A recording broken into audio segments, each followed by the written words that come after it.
मध्य रेल्वेवर 63 तासांचा mega block, तब्बल 930 local रद्द तर लांब पल्ल्यांच्या सेवा गाड्या सुद्धा रद्द। पुणे ब्लड रिपोर्ट प्रकरणामध्ये बाहेरच्या व्यक्तींनी नमुने बदलल्याची माहिती, त्या 4 व्यक्ती नेमक्या कोण? नवीन प्रश्न आता उपस्थित।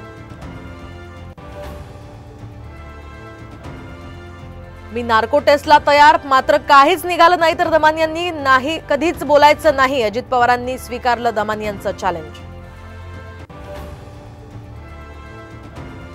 जितेंद्र आव्हाड यांच्याकडून मनुस्मृतीचं दहन तर आव्हाडांनी बाबासाहेबांचा फोटो फाडल्याचा आरोप। आव्हाडांच्या निषेधार्थ महायुतीचं आंदोलन, रायगडमध्ये आव्हाडांविरोधात गुन्हा दाखल। मुख्यमंत्री शिंदेंची संजय राऊतांना कायदेशीर नोटीस, राऊतांनी बदनामी केल्याचा आरोप तर 3 दिवसात माफी मागा अन्यथा कायदेशीर कारवाई।